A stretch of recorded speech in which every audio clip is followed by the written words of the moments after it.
pollution in the seas.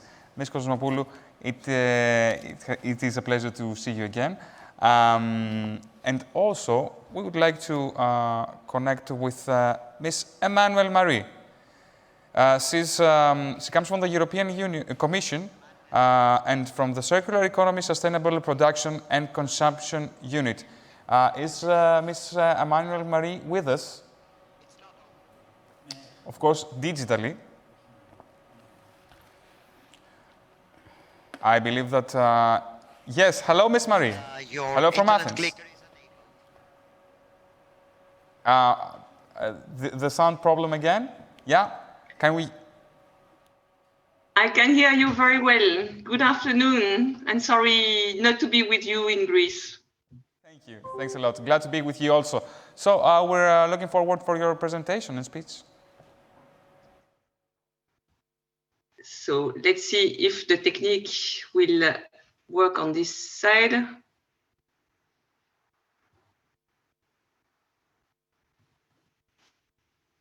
So I don't see the, yes, now it works. So my name is Emmanuelle Maire. I work for the European Commission, and I work together with Ilias, who explained the position of the European Parliament and the intergroup just before. So we work hand in hand together with the 27 member states of the European Union. And so our role in the European Commission, headed by Ursula von der Leyen, Executive Vice President Timmermans, and my Commissioner for the Environment and Fisheries and Oceans, Mr. Sienkiewicz, is to design proposals which are then sent to the European Parliament and the 27 member states to become the laws of the European Union, applicable for 500 million citizens on the basis of a lot of consultations.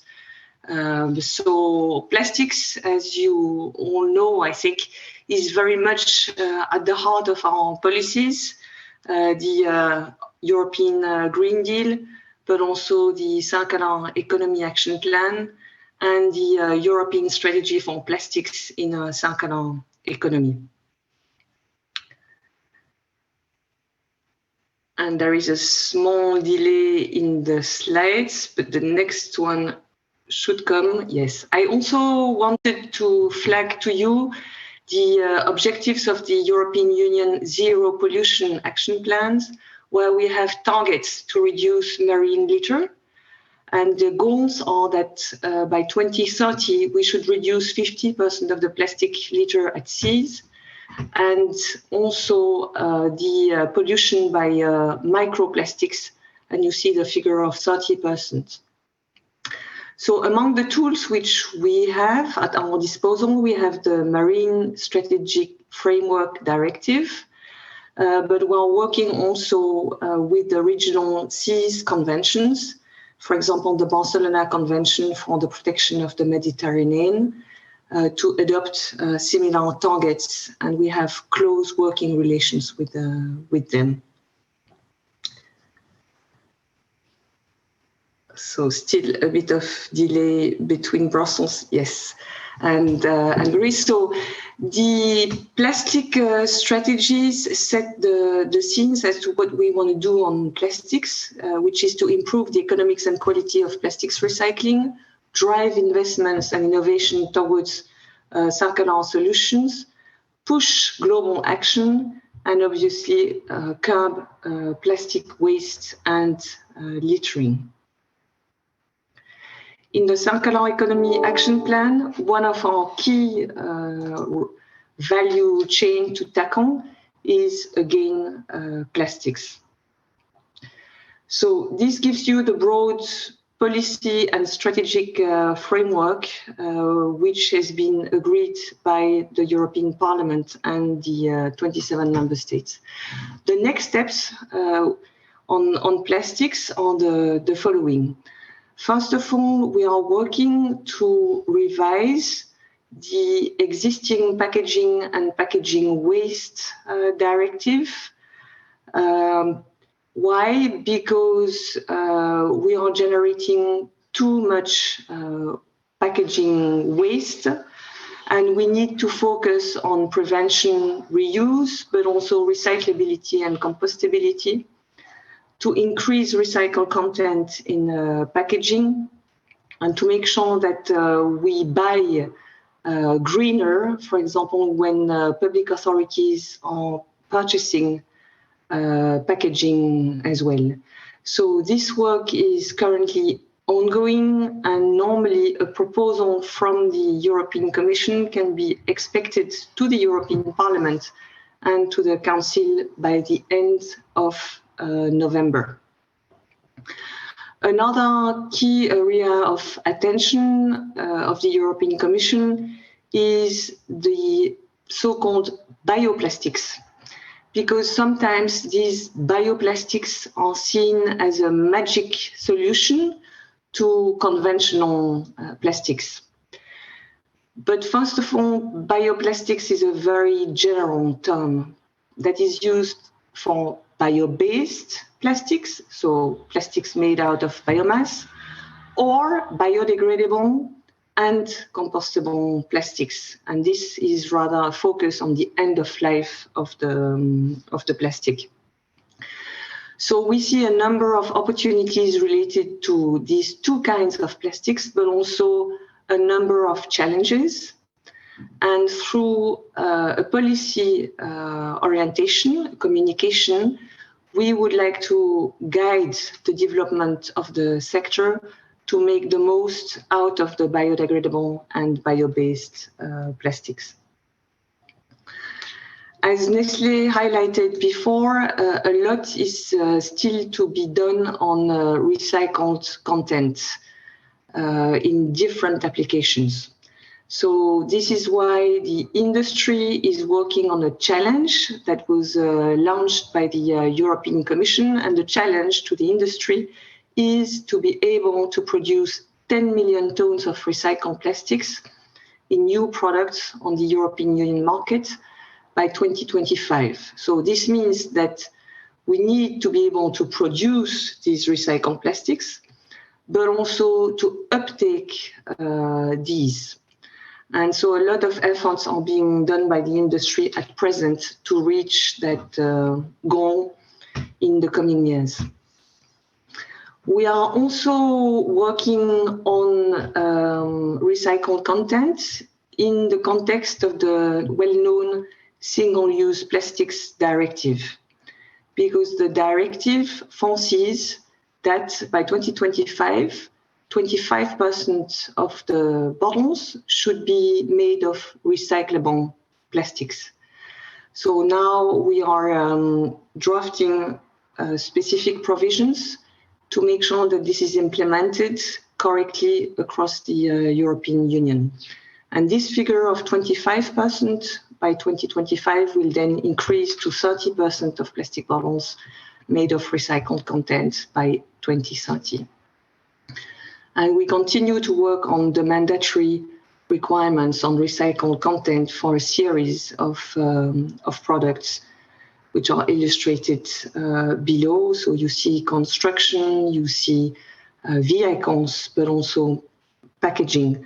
It is very important to have recycled content requirements, because otherwise the price of the virgin plastic, which is low, will continue to drive industries towards virgin plastics instead of recycled content.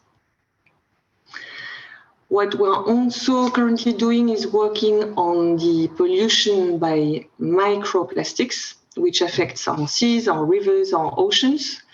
And there we see two different types of pollutions. One, which is microplastics added to products by industries such as the cosmetic or the detergent industry. And there the European Commission very recently, a few weeks ago, has proposed to the member states to restrict the use of microplastics in a series of products. This is under the chemical legislation of the European Union, the so-called REACH legislation. So now member states have to decide upon the proposal from the European Commission. Another type of microplastics is related to the use of products that can be pellets, which are used to make plastic products and which leaks into the environment, but also tires, textiles, paints, geotextiles used for a series of construction applications, and detergent capsules. These ones are extremely difficult to tackle as well because they are related to the use of products, and an impact assessment is currently ongoing. So we hope that by 2023, in the first quarter, we will have further decisions and proposals on combating microplastics pollution. I also wanted to draw your attention to a number of cross-cutting issues related to plastics. We finance the European Union budget through contribution from the member states, which is calculated on the non-recycled plastic packaging waste. And through the money we are getting from the European Union budget, we are also able to support innovation. For example, the one on healthy oceans, seas, and waters.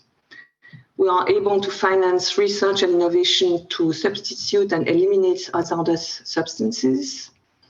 To finance also scientific knowledge related to the risk and occurrence of microplastics in the environment, and also exploring the potential of chemical recycling. Last but not least, we are, as you may know, pushing always very strongly for a global agreement on the plastics at UN level by 2024. This was part of our commitment under the Circular Economy Action Plan.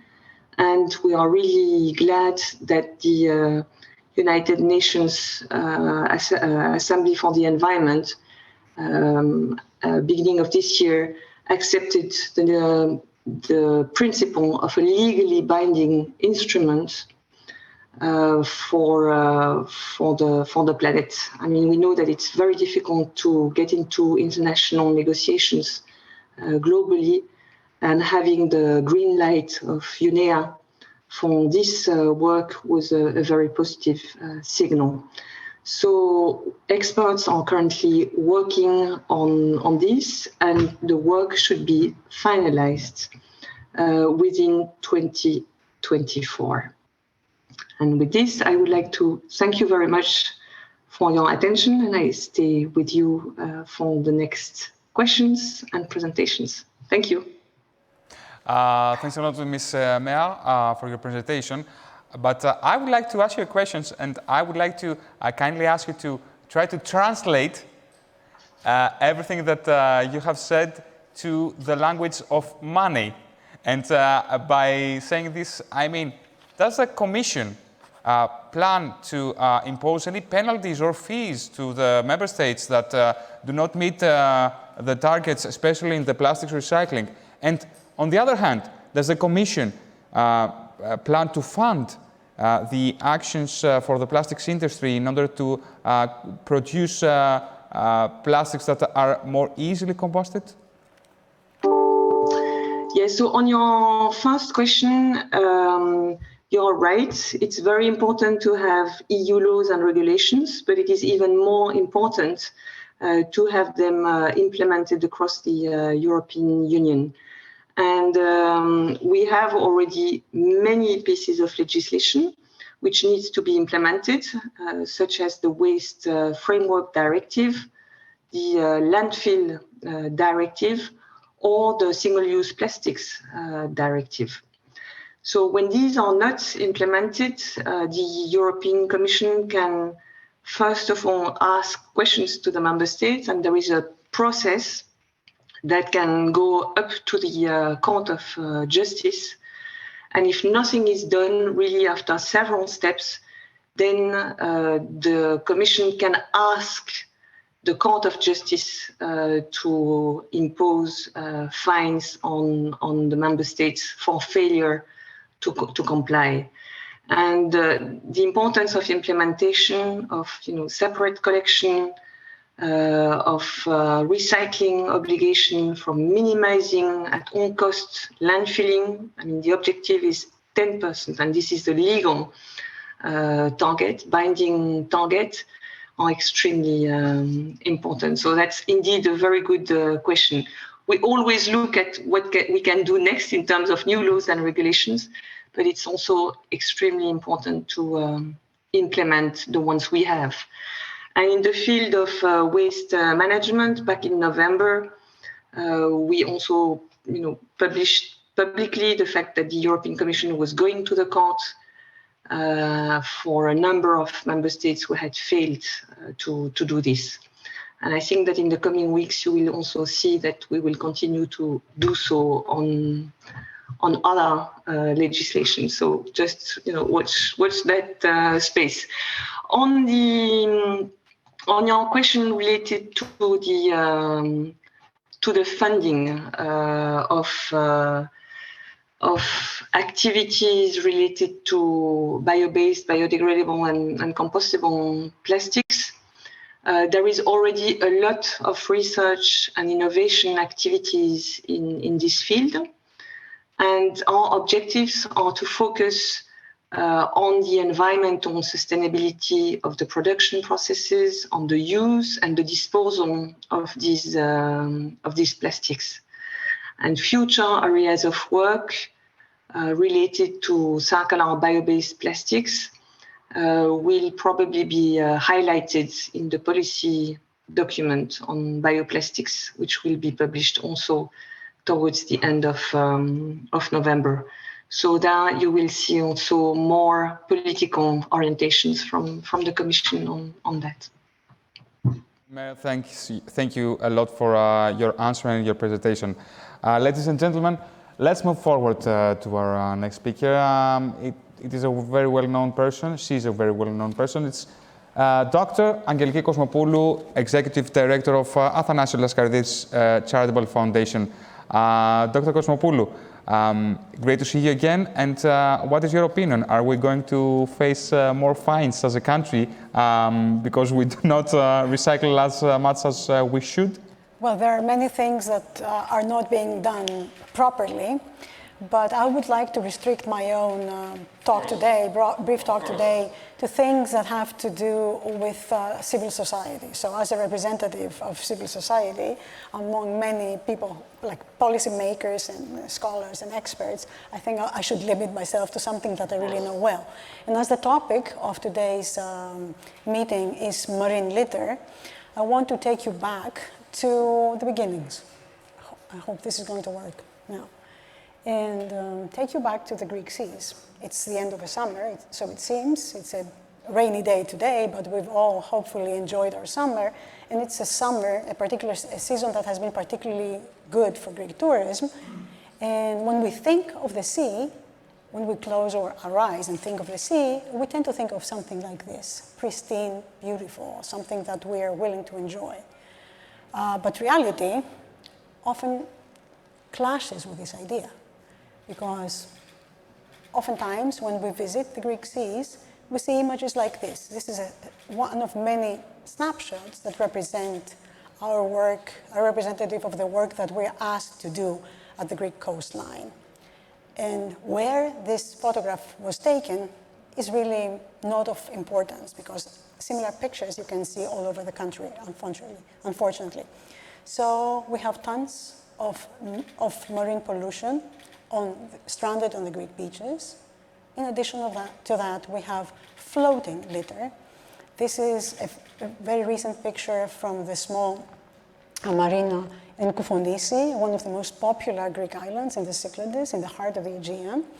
Not very pleasant picture, I would think. And this is the outcome of a day of underwater cleanups, again in Koufonisi. And if you just focus on the image, you'll see... All this from Koufonisi? Yeah, one day, okay. like a couple of hours. Okay. And this is the second season that we have cleaned Koufonisi. So this is like a repetitive, like a second wave of work. And if you look closely at this image, you see some of the main pollutants. you see that plastic predominates, and you see that single-use plastic is all over. And again, this is not something that is typical of this center of the Aegean or of this particular island. This is something that we see again and again in our country, not only here. And then I'll take you upon a fishing boat. We think of fish as something good for us, healthy. But this is what fish that finds itself on a fishing boat oftentimes looks like. This is an image that was taken a couple of years ago in Kavala on one of the fishing boats, trawlers, that we use as part of our Fishing for Litter program. And this shows to us what happens at the bottom of the sea, where most of us have no idea what happens there. Another facet of pollution. And now I would like to take you to potential solutions, because our panel was supposed to identify the problem and then try to pinpoint some of the solutions. And I will only note and share with you solutions that have something to do with the work a non-profit organization could support. I just want to remind you that we are a rather recent charitable organization that is based in Greece and operates in Greece alone, and that all of our efforts are self-funded. So the first thing that you have to do, obviously, when you want to tackle marine pollution is to perform cleanups. We do this, and so do many other organizations, and I know that in the course of this morning you had the opportunity to hear much more about it, but I want to introduce you to our own vessel, the Typhoon. This is a 72-meter-long boat that is owned by the foundation and allows us to travel around Greece and perform major cleanups on a daily basis. That is 365 days, with very few exceptions when the weather is so bad that we cannot really operate. It has a fleet of 35 members, and every day in the morning and again in the afternoon, they go upon 5 smaller boats on coasts that are not that are remote. That is, coasts without hotels, without beach bars, without other facilities where someone else has to tackle marine pollution, and it allows us to clean the Greek shores. Some images again. This is a typical day on the field, the beginning of the day, and this is what the end of a day or the end of a session looks like. To date, the Typhoon has cleaned over 3,000 beaches, remote beaches, and collected over 400 tons of beach litter. And I want you to think beyond numbers. Try to picture this. 400 tons of beach litter is something that sounds big and disgusting. But if we think of the type of litter that we saw before, that is litter that mostly belongs to the single-use plastic group, that is lightweight and flimsy, and if we try to translate this into volume, we may start to realize the impact this litter has on our beaches. So the amount of marine litter on the Greek coastline is tremendous. And collecting litter is a first good step, because you leave the beaches cleaner than you found them. It's definitely a good thing to do, but it's not enough. It's hardly enough. The second thing we need to do is to collect and analyze data. Obviously, we cannot solve a problem if we don't know what the problem really looks like. It's like going to the doctor and asking for a remedy without taking the proper medical exams. So we need to identify everything and record everything, and this is what we do on all of our expeditions. These are 3 members of our team just last week, and they're doing 2 things here. They're recording the finds, and at the same time, they're looking for barcodes or any indications of chronology. We work a bit like archaeologists, and myself having a background in archaeology, I find this really exciting, because there are many theories about the cycle of life of plastics. How long for are they going to be part, are they going to stay in the environment? We don't have indications. So by identifying data like this, and by sending this material to the labs of the 3 universities that we collaborate with, we're able to gradually see how materials behave in the course of time. So we know how many plastics, how many pieces of litter, what types of litter, what types of activity they are associated with, and how long have they been out there for. These are things that we're trying to identify and record. And to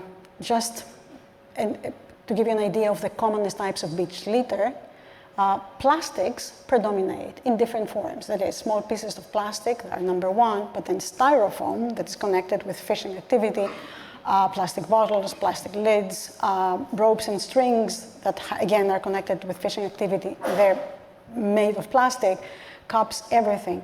The vast majority of what we collect on all those beaches is plastic. So we know what we need to stop.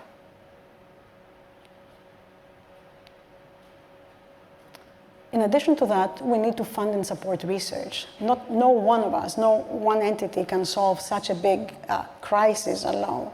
And we need research, we need to fund it, and we need to use its outcomes and connect them with the policymakers. We collaborate, as I said, with 3 universities. These are 2 pictures that reflect our work with the Oceanography Department of the University of Patras. We work together in 2 distinct areas, the Saronikos Gulf and the Thermaikos Gulf. That is the two areas very close to the biggest metropolitan centers of this country, and we try to identify the conditions of litter on the bottom of the sea. So we use ROVs to see what happens at the bottom of the sea. This is an ongoing research. We have just finished our 3rd season, and it's interesting.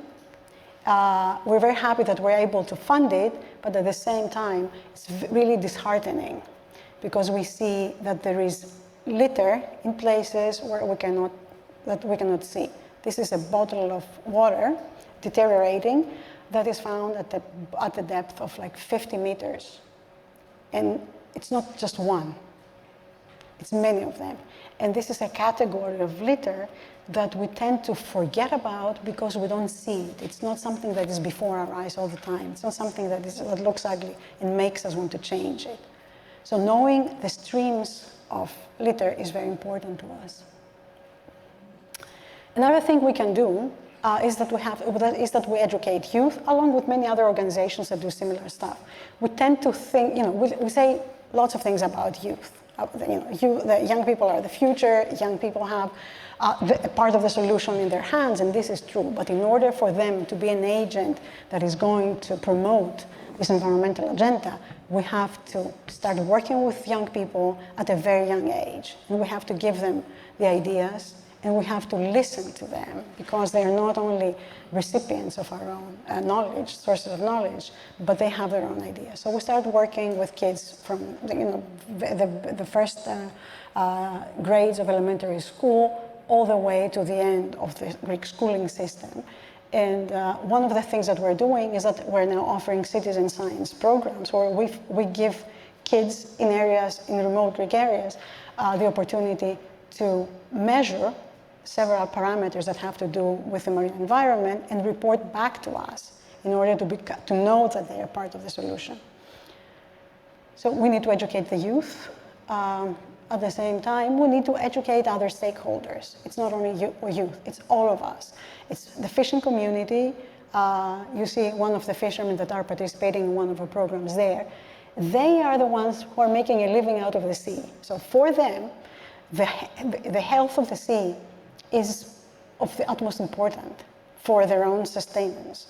So we work with them. We work with the people in the small markets. This is a photograph from Donusa, one of the areas where we are running a program for 5 years. We go from one shop into another, and we try to explain to each one shop owner that stepping away from single-use plastic bags in this case, and switching, for instance, to paper bags can make a difference.